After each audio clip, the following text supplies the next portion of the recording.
갑자기 이게 우리 거 같아요. 에베소서 4장 보겠습니다.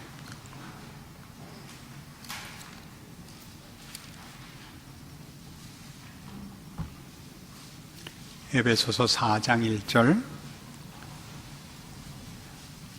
그러므로 주 안에서 갇힌 내가 너희를 권하노니 너희가 부르심을 받은 일에 합당하게 행하여 모든 겸손과 온유로 하고 오래 참음으로 사랑 가운데서 서로 용납하고 평안에 매는 줄로 성령이 하나 되게 하신 것을 힘써 지키라. 몸이 하나여 성령도 한 분이시니 이와 같이 너희가 부르심의 한 소망 안에서 부르심을 받았느니라. 주도 한 분이시요 믿음도 하나요 세례도 하나요 하나님도 한 분이시니 곧 만유의 아버지시라. 만유 위에 계시고 만유를 통일하시고 만유 가운데 계시도다. 우리 각 사람에게 그리스도의 선물의 분량대로 은혜를 주셨나니 그러므로 이르기를 그가 위로 올라가실 때 사로잡혔던 자들을 사로잡으시고 사람들에게 선물을 주셨다 하였도다.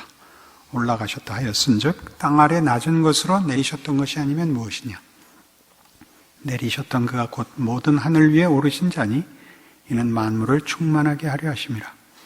그가 어떤 사람은 사도로 어떤 사람은 선지자로 어떤 사람은 복음 전하는 자로 어떤 사람은 목사와 교사로 삼으셨으니 이는 성도를 온전하게 하여 봉사의 일을 하게 하며 그리스도의 몸을 세우려 하심이라. 우리가 다 하나님의 아들을 믿는 것과 아는 일에 하나가 되어 온전한 사람을 이루어 그리스도의 장성한 분량이 충만한 데까지 이르리니 이는 우리가 이제부터 어린아이가 되지 아니하여 사람의 속임수와 간사한 유혹에 빠져 온갖 교훈의 풍조에 밀려 요동하지 않게 하려 함이라. 오직 사랑 안에서 참된 것을 하여 범사에 그에게까지 자랄지라. 그는 머리니 곧 그리스도라. 그에게서 온몸이 각 마디를 통하여 도움을 받음으로 연결되고 결합되어 각 지체의 분량대로 역사하여 그 몸을 자라게 하며 사랑 안에서 스스로 세우느니라. 에베소서는 가장 중요한 것이 교회론입니다. 여기서 말하는 교회론이라는 것은 예수 그리스도께서 우리를 구원하기 위해 이 땅에 오셔서 하나님의 통치 아래서 살아가는 구체적인 인생을 보이시고 우리를 구원하기 위하여 죽으시고 부활하여 영생의 문을 여시고 그리고 이 약속한 모든 것을 우리에게 이루기 위하여 당신과 우리를 묶으셨다는 것을 말합니다. 그러니까 우리 신자된 모든 존재들은 그 은혜로 구원을 얻은 정도가 아니라 그리스도와 묶여 있다 이렇게 말하는 것이죠. 이것이 가장 두드러지게 소개되는 데가 에베소서 5장에 나오는 부부입니다. 제가 결혼식 주례에서 늘 설명했으니까 여러분도 잘 그 부분을 아시겠죠. 부부가 된다는 것은 예수 그리스도와 교회의 묶음같이 부부를 묶고 하나님께서 그의 지혜와 능력으로 우리에게 이루시려는 어떤 일들을 이루시는 신적 방법이다. 이렇게 우리가 성경에서 이해를 합니다. 부부가 되어 제일 많이 겪는 어려움은 둘이서 한 인생을 사는 게 아니라 둘이서 두 인생을 삽니다. 아내의 인생과 남편의 인생을 둘이 이 인생도 살고 또 이 인생도 사는 겁니다. 시집살이도 하고 친정살이도 하듯이 혼자 각각의 길을 걷는 것이 아니라 또는 둘이 한 부부된 한 가정의 길을 걷는 것이 아니라 둘이 남편이 살 인생과 둘이 아내가 사는 인생에 둘이 끌려 들어가는 인생입니다. 그래서 종종 제가 표현하듯이 왼수 같은 겁니다. 내 인생을 살기도 바쁜데 아내의 인생, 남편의 인생에 끌려 들어가서 아주 가장 이기적으로 생각할 때 내가 외면할 수 있는 길에 붙들려 들어간 게 그렇게 어렵습니다. 그러니까 부부가 가장 어려워하는 일일 겁니다.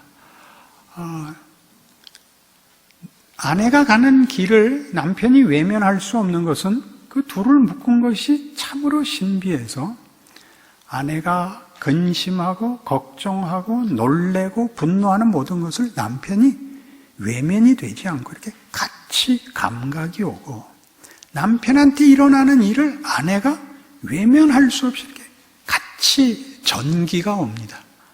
그러니까 난 몰라, 당신이 이건 알아서 해 라고 말은 하지만 희한하게 안 봐도, 참여 안 해도 그 어려움들이 다 오기 때문에 어떻게 도망갈 수 없는 묶음이라는 걸 배웁니다.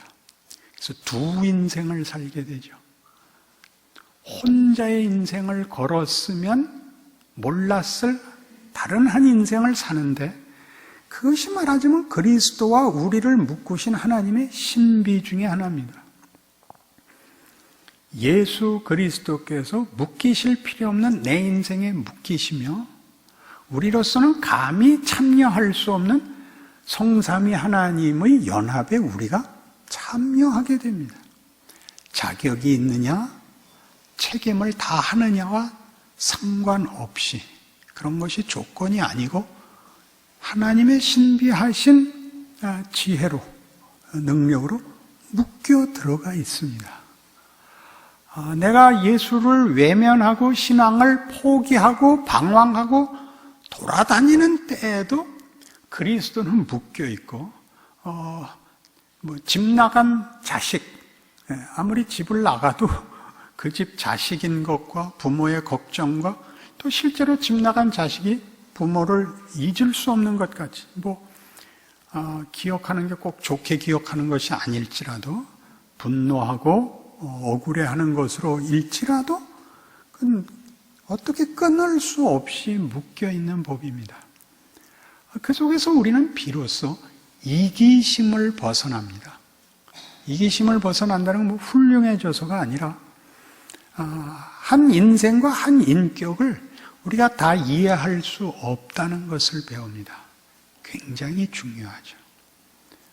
부부가 묶여 살아가면서 배우는 것은 결국 우리가 늘 잘못 이해하듯이 체념이 아니라 고함 지르고 나 좋게 강요할 수 없다는 것을 배우는데 가장 큰 핵심이 있습니다.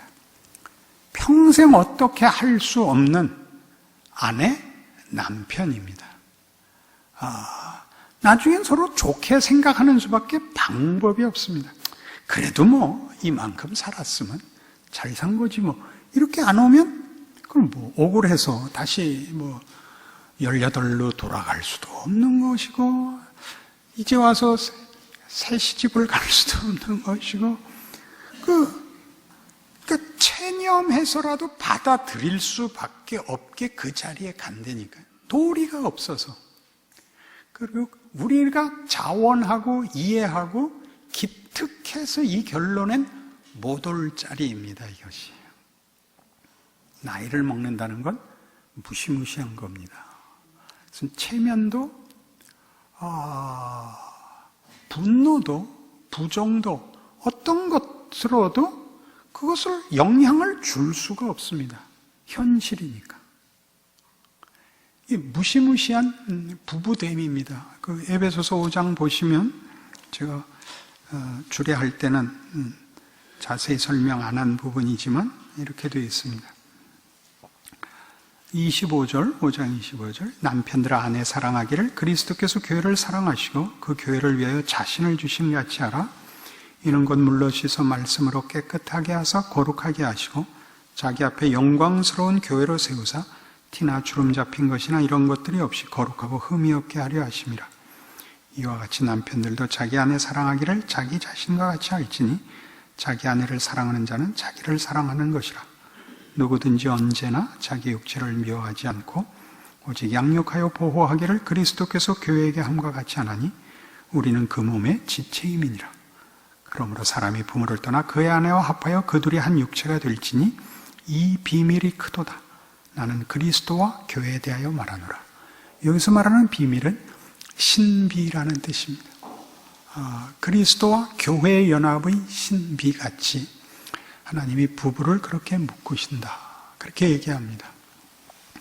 그리고 넘어가면 6장 1절이 자녀들아 주 안에서 너희 부모에게 순종하라.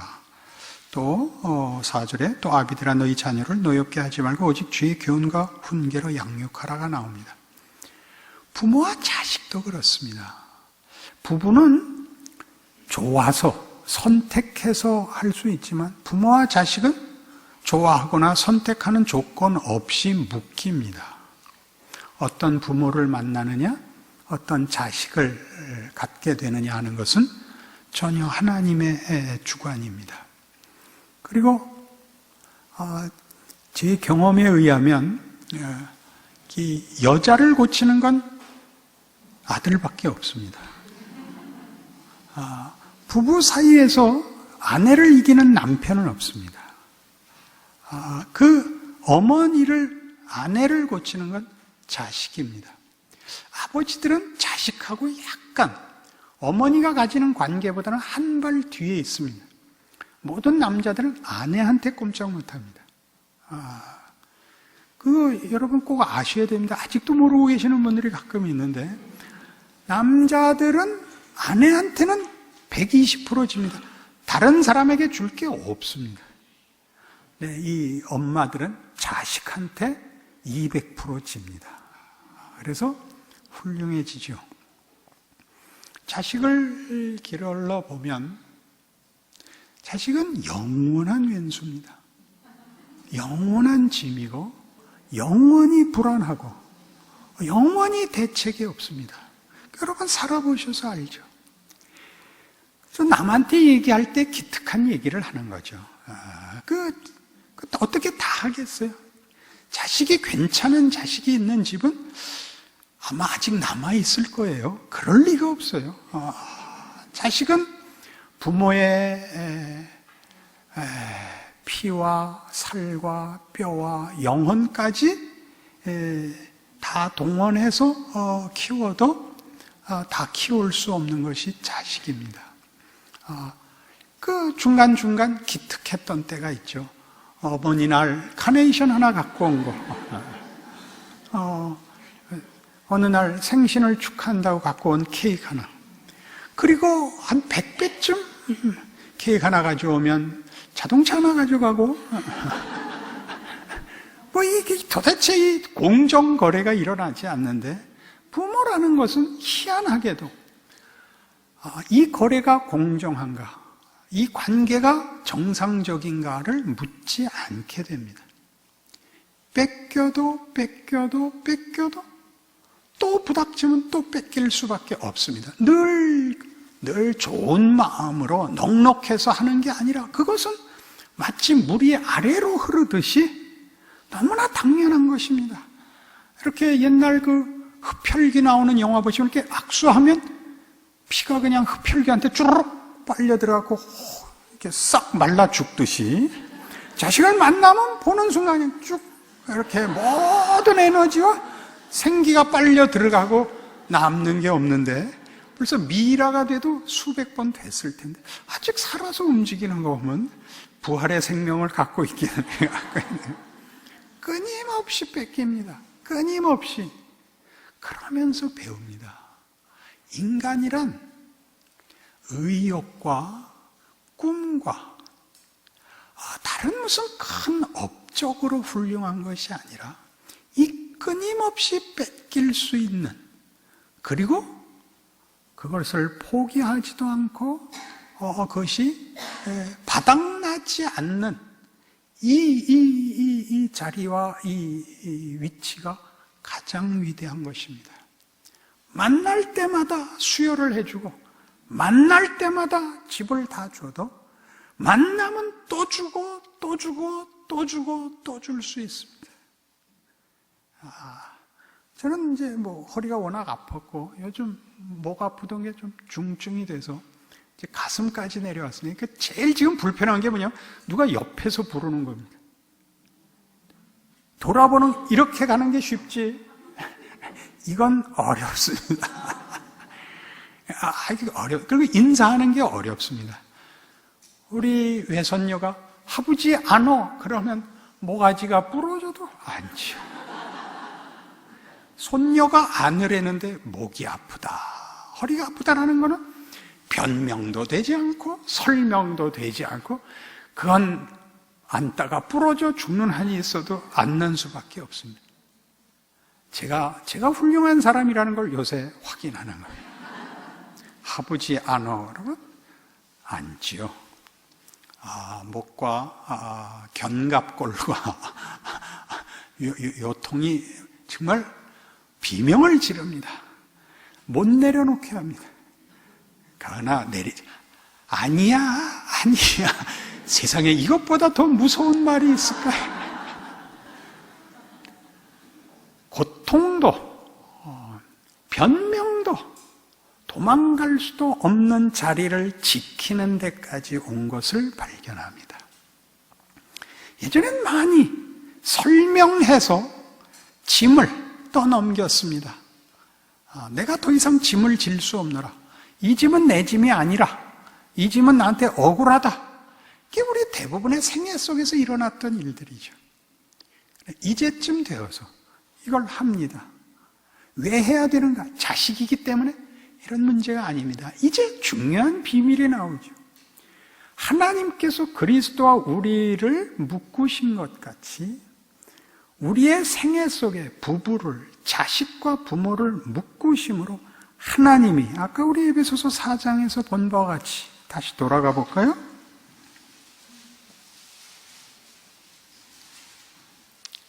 13절 다시 보시죠. 우리가 다 하나님의 아들을 믿는 것과 아는 일에 하나가 되어 온전한 사람을 이루어 그리스도의 장성한 분량이 충만한 데까지 이르리니 이는 우리가 이제부터 어린아이가 되지 아니하여 사람의 속임수와 간사한 유혹에 빠져 온갖 교훈의 풍조에 밀려 여동하지 않게 하려 함이라.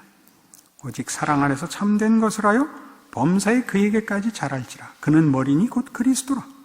그에게서 온몸이 각 마디를 통하여 도움을 받음으로 연결되고 결합되어 각 지체의 분량대로 역사하여 그 몸을 자라게 하며 사랑 안에서 스스로 세우느니라. 예수 안에서 우리를 묶고 그의 충만함으로 우리를 인도하기 위하여 그 목적을 완성하기 위하여 하나님께서 그리스도와 우리의 연합식으로 우리 삶의 모든 일을 우리에게 결부시킨답니다.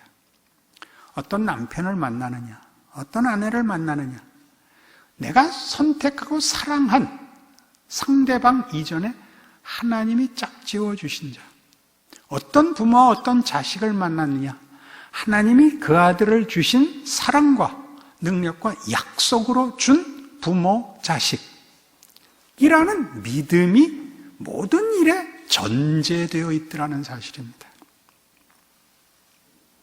그 억울한 여러분의 인생이 억울한 것이 아니라고 얘기하는 거죠. 우리로서는 이해할 수 없는 것이 한두 개가 아닙니다. 우리는 사실 우리가 할 수 있는 일이 몇 개 없습니다. 어느 나라에 태어나느냐, 어느 시대에 태어나느냐, 어떤 사람을 만나고 어떤 부모와 가문 밑에 태어나느냐 하는 것들은 우리가 결정하지 못하는 것들입니다. 우리가 다른 건 선택할 수 있을지 몰라도 부모를 선택하거나 자식을 선택할 수 없다는 건 자명합니다. 나라는 이민이라도 가면 될지 모르겠지만 시대를 뛰어넘을 수도 없는 것이고 너무나 많은 것이 하나님 손에 있고 그것이 너무나 다행이라고 성경이 가르칩니다.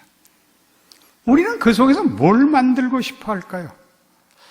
결국 우리가 바라는 것은 고통을 면하고 잘난 척 하는 것이라고 압축할 수 있습니다. 우리가 우리 인생에 대해서 하고 싶은 말은 실제로 행복한 게 아니라 행복이라는 이름으로 자존심을 만족시키는 것 외에 사실은 아무것도 아니라는 사실을 나이가 들면 배웁니다.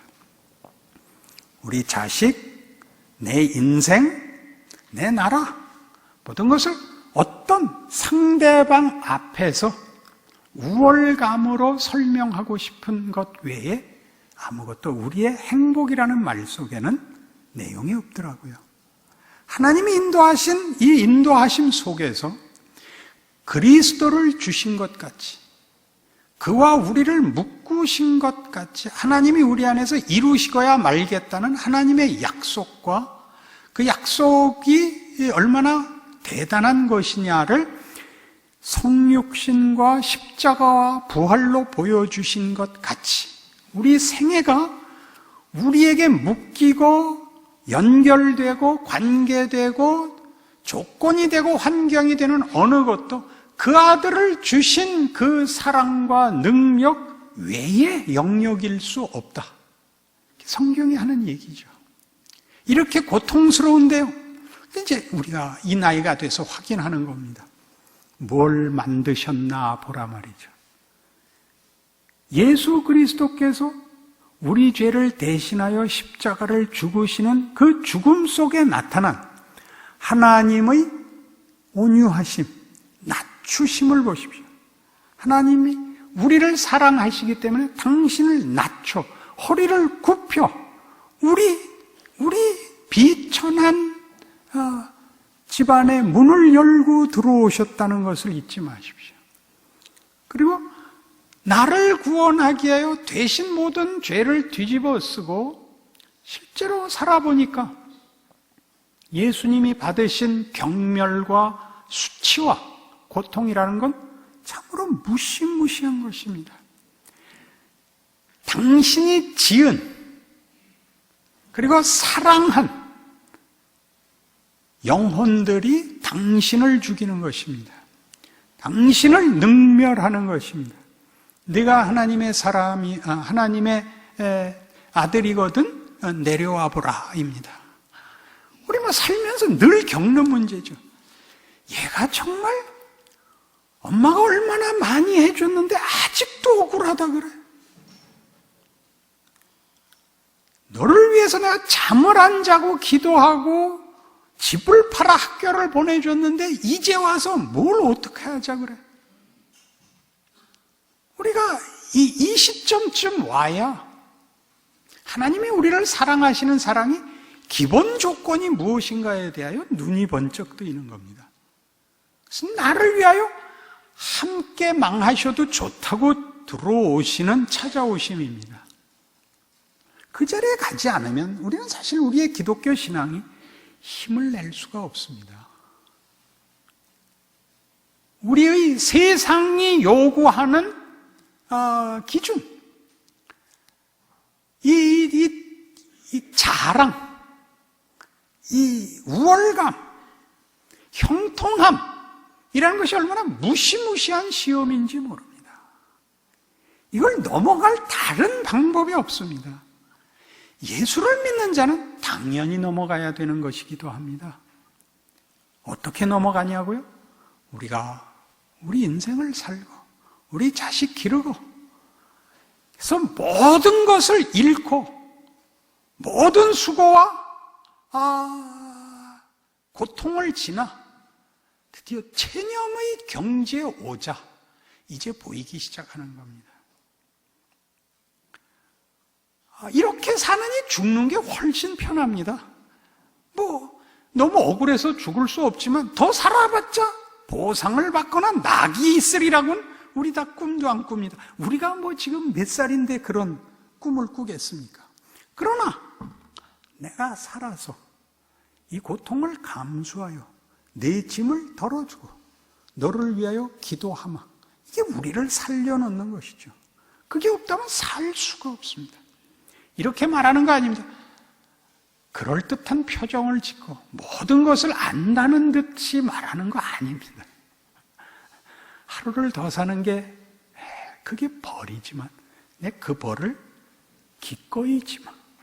주께서 걸으신 길이었더라 라고 아는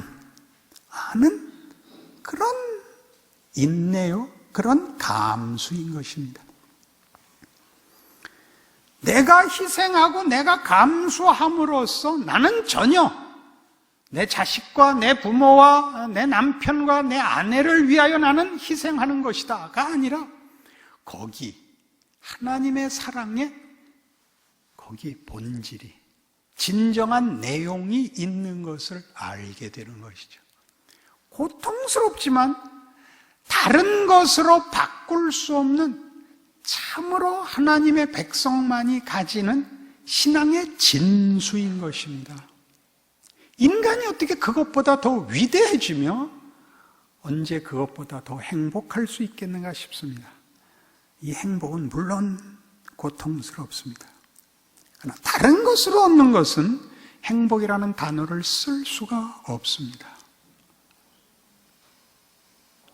이 문제, 오늘 이제 가장 중요한 마지막 이 문제 현실은 그런 식으로 부부를 묶으시고 자식을 줌으로써 하나님이 그리스도를 보내셔 우리를 묶으신 것을 우리 안에 이루어 가시며 우리 것이 되게 하시는 바로 그런 식으로 교회를 묶었다는 겁니다. 여기가 만만치 않습니다. 우리는 오늘 본문으로 택한 4장 1절이 바로 이 얘기였습니다.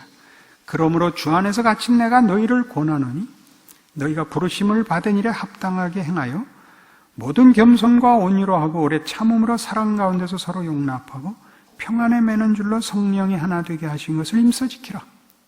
몸이 하나요 성령도 한 분이시니 이와 같이 너희가 부르심에 한 소망 안에서 부르심을 받았느니라. 주도 한 분이시요 믿음도 하나요 세례도 하나요 하나님도 한 분이신 곧 만유의 아버지시라. 만유 위에 계시고 만유를 통일하시고 만유 가운데 계시도다. 하나 된 것 교회입니다. 어떻게 하나 됐죠? 우리는 예수 그리스도의 몸으로 부름을 받았기 때문에 하나일 수밖에 없습니다. 이 하나 된 것은 우리 골로새서 3장에 오시면 골로새서 3장 찾아보십시오.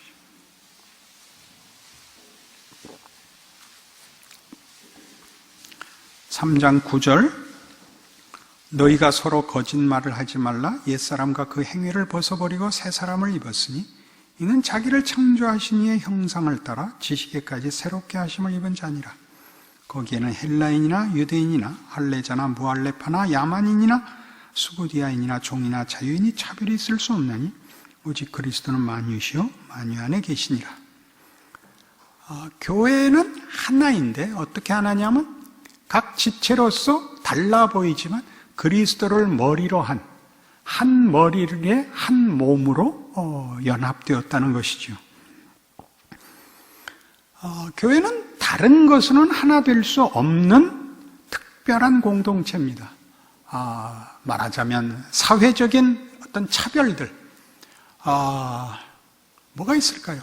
문화, 취향, 기호, 정치, 경제, 교육 이런 것으로 하나가 된 것이 아니라 예수 그리스도로 하나 되었습니다. 예수를 믿어 예수의 몸으로 부름을 받아 하나가 되었기 때문에 교회에서 기본으로 기억해야 될 것은 우리가 모두 다른 예수를 믿는다는 것 빼놓은 나머지 부분에서는 우리가 서로 너무나 다르다는 사실입니다. 부부가 그랬고 부모와 자식이 그랬듯이 내 맘 같지 않고 내 뜻에 다 순종하지 않는 독립된 존재로서 속을 썩이고 짐이 됩니다. 그러나 하나님이 묶어주셔서 그리스도와 그의 몸으로 부름받아 교회가 그리스도와 연합되어 승리할 수밖에 없듯이 그런 모든 관계들이 내 인생의 가장 중요한 어떤 짐이 아니고 나를 완성시키는 하나님의 방법이라고 우리가 믿기로 했습니다. 성경의 가르침을 따라. 그 중에 이제 우리 한국교회가 제일 못하는 게 이 교회입니다. 여러분이 부모와 자식 관계에 있어서는 어쨌든 그 관계를 어지간해서는 깰 수 없는, 사실은 실제로는 깰 수 없는 어떤 그 관계의 긴밀함을 여러분이 잘 알고 있고, 밀고 땡기고에 있어서도 죽으라고까지는 할 수 없는 그 양보가 있습니다. 교회는 그렇지 않습니다.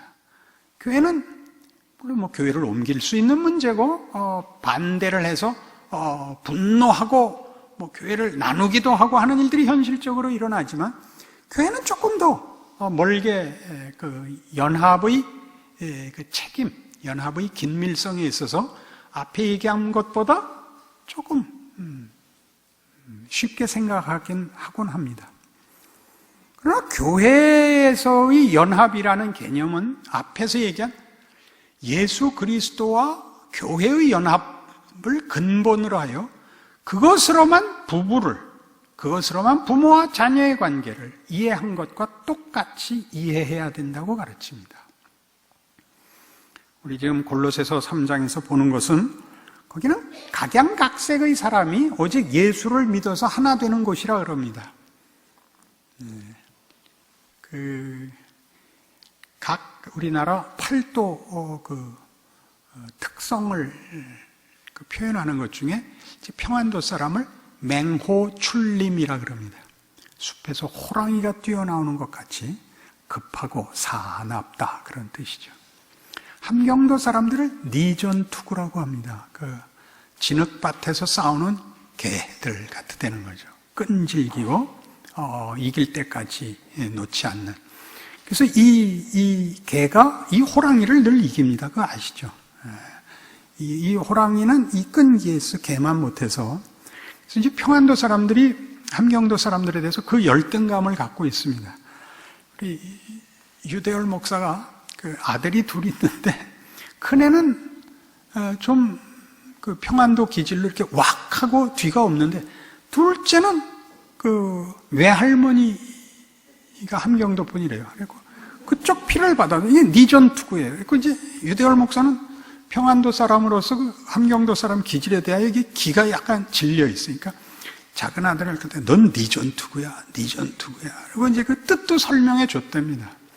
그래서 오늘 또 끝없이 덤벼서 넌 니전투구가 뭐라고 가르쳐 줬지? 그랬더니 이렇게 대답했답니다. 진흙밭에서 끊임없이 나오는 개새끼.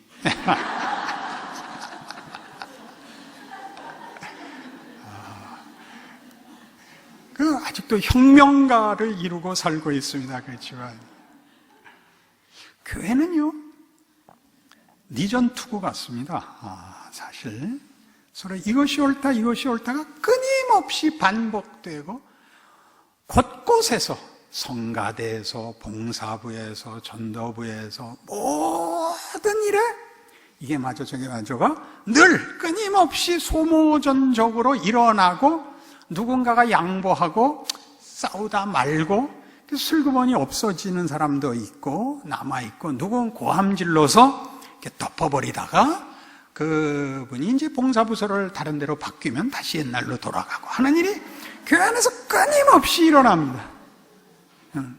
교회에서 끊임없이 일어나고 그런 면에서 교회에서 제일 위태로운 게 전문성입니다. 이걸 모르면 교회가 뭘 해야 된다고, 뭘 잘해야 된다고 생각하면 못 참아냅니다. 자식을 길렀듯이, 부부가 살아왔듯이 교회는 그런 마음으로 견디셔야 됩니다. 이 사람들을 나랑 묶고 저 사람을 교화시키고 인도하는 것만이 책임이 아니라 그 사람과 같이 가기 위해서 내가 우회하고 기다려주고 참아야 하고 짐을 지고 발버둥 치는 것을 어쨌든 감수해야 된다입니다. 그게 교회입니다. 그리고 이런 핵심된 걸 누가 교회에 유지하고 보존하고 증언하느냐? 나이 든 사람들입니다. 그게 교회의 장로요 권사인 것입니다. 그건 이거야. 분명한 방위를 설명해 줄 수 있어야 합니다. 거기를 가기 위해서 우리는 가려면 돌아가야 한다는 사실을 압니다. 여기서 서울을 가는데 이렇게 이 산을 뚫고 날아가듯이 보는 것은 방위만 그렇습니다. 방향은 그렇게 보지만 가려면 우회해야 됩니다. 길을 따라가야 되고 쉬어야 됩니다. 그걸 하나님이 묶어주셨다라는 믿음을 가지지 못하면 자꾸 무슨 소리가 교회에서는 반복되어 나타났었냐 하면 제가 자라면서 보고 희한했던 게 우리 교회는 사랑이 부족해. 우리 교회는 믿음이 부족해. 저 사람은 왜 우리 교회 와서 속 썩이는지 몰라.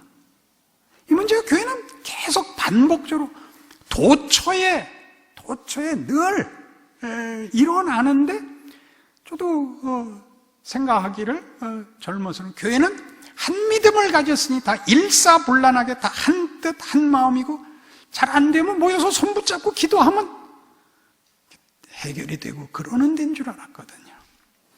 그렇지 않더라는 사실이죠. 누가 있어야 된다고요? 묶는 자가 있어야 된다. 묶는 자. 제가 저희 학교에서 최고령 교수입니다. 다 은퇴하고 65세 은퇴니까 제가 최고령입니다. 제 위에 어른들이 있을 때는 제가 제 의견을 얘기하곤 했습니다. 그건 이렇게 합시다. 그건 저렇게 합시다. 지금은 제가 얘기하면 안 됩니다. 제일 어른은 뭘 해야 되냐면 A라고 주장하는 사람과 B라고 주장하는 사람 얘기를 다 그렇지, 그런 면이 있어. 그렇지, 그런 면도 있어. 라고 해서 둘이 한 지붕 밑에 있게 해야 됩니다. 내가 어느 편을 들면 하나가 나가버릴 겁니다. 내가 없으면 둘이 A가 맞냐 B가 맞냐 싸워서 두 개로 잘라놓을 겁니다.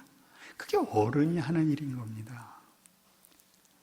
어른이 있음으로써 둘이 있으면 늘 싸우고 재난이 될 일들을 묶는 거죠. 감싸 안는 거죠. 뭘 가지고?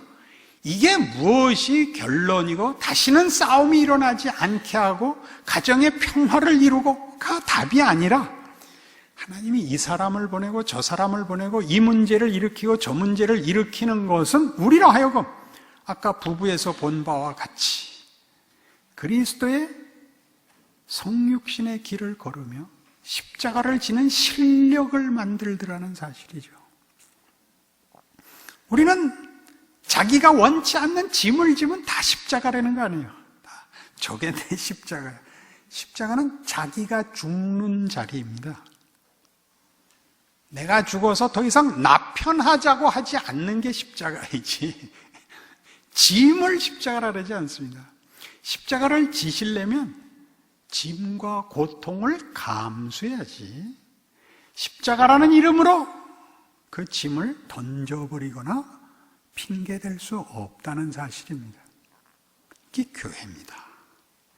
그래서 교회는 보통 해보시면 젊은이들은 다 그 명분을 외칩니다. 멋있는 신앙, 멋있는 교회, 멋있는 실천, 멋있는 사업. 그러나 그것을 이루기 위하여 가야 되는 나와 생각이 다르고 나와 견해가 다른 사람들과 묶여가는 일들은 아직 그들에게 실력이 없습니다. 빨리 가고 쉽게 가고 얼른 하고. 그러나 하나님이 우리 안에서 만드는 것은 그것이 아니랍니다. 어떻게 아시겠습니까? 훌륭한 교회란 뭐냐? 속 깊은 사람이 많은 거죠. 속 깊다는 게 뭐냐? 예수가 걸으신 길을 뒤쫓는 자가 많은 곳이죠. 그게 다 그럴 수 있느냐? 그럴 수 없죠. 왜요? 세대가 다르니까. 우리가 어른의 품속에서 컸듯이 우리가 우리 시대를 살 뿐 아니라 우리 후손들을 위하여 살아야 하는 책임 있는 나이에 왔습니다. 그 짐을 져야죠. 기도하면 다 해결되는 것으로 하나님이 답하시지 않습니다. 살아봐서 다 아는 이야기입니다. 그러나 기도를 한다는 것은 복된 일입니다. 세상 방법으로 이렇게 뚝뚝 잘라서 해결하지 않고 모두를 살려내기 위하여 은혜를 구하고 기다릴 수 있다는 것은 인간이 할 수 있는 어떤 인간성의 고급함 속에 최고의 경지일 것입니다. 모든 것을 하나님께 떠넘기는 것을 기도라고 하지 않습니다. 내 성질대로 하고 나 편하게 하는 것을 보류하는 것이 기도인 것입니다. 얼마나 큰 일입니까? 그죠? 우리는 나이가 든다는 데 대하여 한국교회가 물리적인 일로 그 눈금을 자주 매겨왔기 때문에 많은 점수를 주지도 못했고 가르치지도 못한 것 같습니다. 그러나 나이 들어보니까 이제야 뭐가 보이고 우리 일이 있고 보이지 않는 곳에서 말없이 죽어간 예수 그리스도처럼 역사 속에 언급되지 않는 그의 십자가 같이 모든 시대 모든 교회에 하나님께서 이 귀한 하나님의 신비로운 방법으로 우리를 인도하시고 우리에게 책임을 맡기시고 우리를 기르신다 하는 것을 배웁니다. 우리라고 늘 어떻게 늘 넉넉하게 이 일을 하겠습니까? 우리가 문제를 만들 때도 있을 것입니다. 그러나 이제 서로 얘기를 주고받고 진행하다가 금방 알아먹는 나이는 되셨을 겁니다. 아, 이건 고집부릴 문제가 아니구나. 누구를 늦는 자나 틀린 자를 다 걸러내고 나 홀로 가는 그런 십자가의 길은 없습니다. 우리 모두의 짐을 지고 올라간 골고다입니다. 예수 당신을 위하여 올라간 홀로 가는 길이 아니고 밖으로는 혼자 간 길이지만 다 외면하고 혼자 간 길이지만 그 도망간 모든 일을 위하여 올라간 길입니다. 잊지 마십시오. 그러니까 사도 바울이 하는 얘기대로 하자면 내 민족, 내 골육들을 구원하기 위해서라면 내가 저주를 받아도 좋다. 이렇게 말하거든요. 이게 사실은 무서운 표현이죠. 그러나 그 표현이야말로 예수를 믿는 게 뭐냐? 예수 안에서 하나님이 우리를 구원하셨다는 것이 뭐냐? 사랑이 뭐냐에 대한 가장 분명한 이해입니다. 이기심을 벗어나는 것. 나 하나를 위하여 다른 사람을 희생시키는 것이 아니라 더 많은 사람을 위하여 내가 희생하는 것. 그 길을 걷는 것.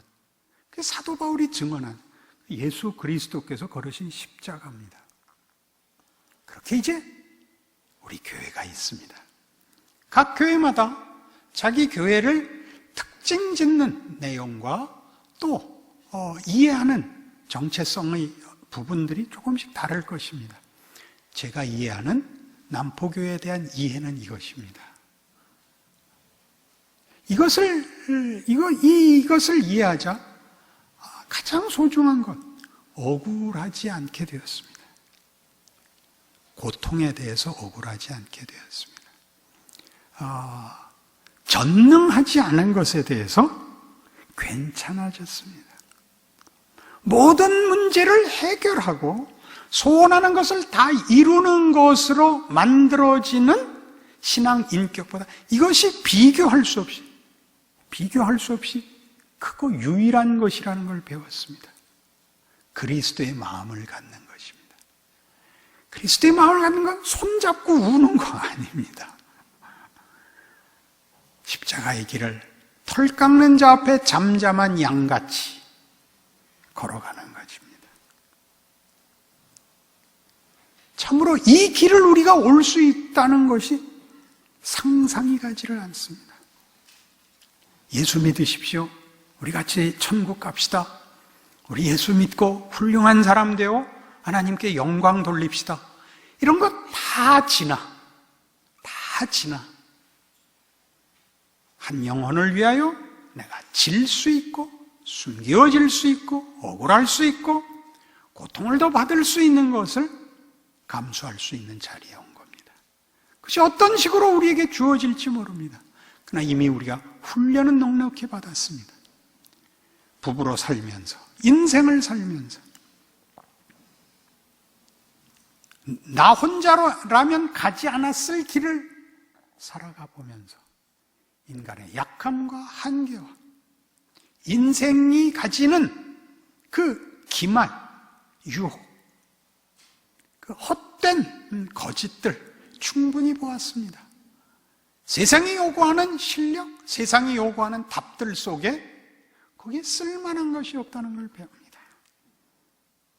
하나님만이 그 안에서 우리 안에 정말 영생의 귀한 것들을 만드시더라는 것을 참으로 신자된 기적으로, 복으로 누리고 있습니다. 우리 자식 때문에 배웠고 우리 남편이나 아내 때문에 배웠을 그렇게 하나님의 신비한 인도하심 때문에 신앙의 가장 고급한 자리에 올 수 있게 되었습니다. 그것을 이제 교회에 구현해야 됩니다. 교회 전체 이것이 전체의 의견이 되고 전체의 성격이 되고 그런 것들은 하나님께서 쉽게 주시지 않습니다.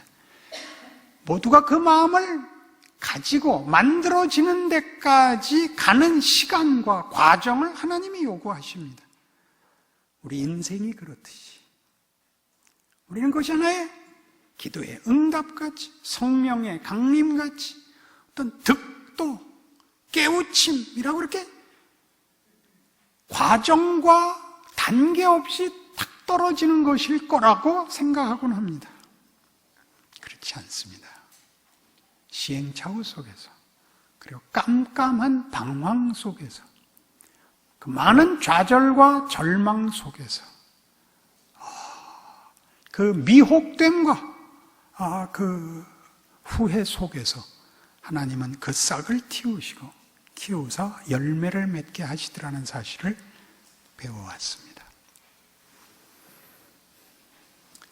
경치도 좋고 시설도 좋은데 감동적인 거라서 다 같이 손 붙잡고 울고 만세 삼창하고 가면 좋은데 하나님이 저한테 그걸 안 맡기셨어요. 저는 초치는 사람으로 유명합니다. 그러나 더 깊이 생각하시게 되고 억울하지 않다. 굉장히 큰 저로서는 결론이었습니다. 내 인생이 억울하지 않다. 다른 길로는 이 자리에 못 왔을 것이다. 하나님의 인도하심은 참으로 신비롭다. 아버지께서 우리를 구원하게 하여 그 아들을 보내시고 그 구원을 완성케 하기 위하여 예수 안에서의 충만을 약속하시고 이루기 위하여 그 아들을 우리와 묶으셨다. 그래서 이제 아까 봤던 에베소서 4장 13절이 그겁니다. 이 유명한 구절이 왜 여기에 있는지 아셔야 됩니다. 에베소 4장 13절. 우리가 다 하나님의 아들을 믿는 것과 아는 일에 하나가 되어 온전한 사람을 이루어 그리스도의 장성한 분량이 충만한 데까지 이르리라. 아멘이 옳시다. 여러분 모두의 인생을 하나님이 저를 이 자리에 있게 하신 것 같이 인도하고 계시며 사실 여러분에게도 그 인도하심의 결과들을 그 신앙의 고백들을 주셨을 것이라고 믿습니다. 남포교의 가장 무시무시한 모임이 어디냐? 그럼 권사회입니다. 장로님들도 동일한 그것이죠. 숫자로서 지니까 여러분 모임이 제일 센 데입니다. 참으로 인생을 살면서 남자가 가지는 포용력보다 여자에게 준 포용력은 본능적으로 기본적으로 차이가 많다는 걸 배웁니다. 이걸 품어주십시오. 교회를 위해서 그러라는 것보다 여러분 안에 허락된 구원과 기독교 신앙의 깊이의 진정한 행복과 감격을 위하여 놓치지 않는 여러분의 이 걸어온 인생, 나이든 말년, 이 나이가 되지 않으면 올 수 없는 자리, 하나님이 이루시려고 내 인생에 그토록 깊이 관여하셨구나 깨우치시는 여러분 말년 인생에 대한 이해요 감격이기를 바랍니다. 기도하십시다. 하나님 아버지 은혜를 감사합니다. 이제 우리 나이가 되어 우리 인생을 돌아보며 예수를 믿은 것이 얼마나 놀라운 것인가. 힘이나 열심이나 능력으로 올 수 없는 자리를 우리 하나님께서 예수 안에서 이 지경까지 인도하시고 붙들어 우리 입술의 고백으로 또 우리 인격의 실력으로 만드셨다는 것 확인케 하셔서 참으로 감사합니다. 우리 권사님들 저와 함께 30년이 되도록 함께 신앙생활하며 주의 말씀으로 인도받으며 인생살이 속에 간섭하시고 신비로운 인도로 인도하신 하나님의 손길에 여종, 말년의 자리에 함께 섰습니다. 우리 예전에 교회를 시작할 때 가졌던 기쁨이나 진심이나 헌신, 그때 상상하고 꿈꿨던 것과 사뭇 다른, 그러나 너무나 놀라운, 우리의 소원을 이루신 것이 아니라 하나님의 뜻을 이루어 온 자리에 대하여 이제 마음으로 항복합니다. 그리고 주 앞에 감사합니다. 이 넉넉함으로 주의 몸된 교회를 지키고 우리가 걸어온 길을 걸어 하나님의 충만하심을 배울 우리의 후손들을 품는 우리의 책임 감당하게 하옵소서. 이 사랑과 믿음의 길을 기쁨으로 걷게 하옵소서. 그리하여 하나님이 축복하신 이 한국교회, 이 민족과 이 사회에 하나님의 영광을, 예수 그리스도의 은혜를 우리의 인생으로 증언하고 우리의 삶으로 실천하여 충성하게 하옵소서. 예수님 이름으로 기도합니다.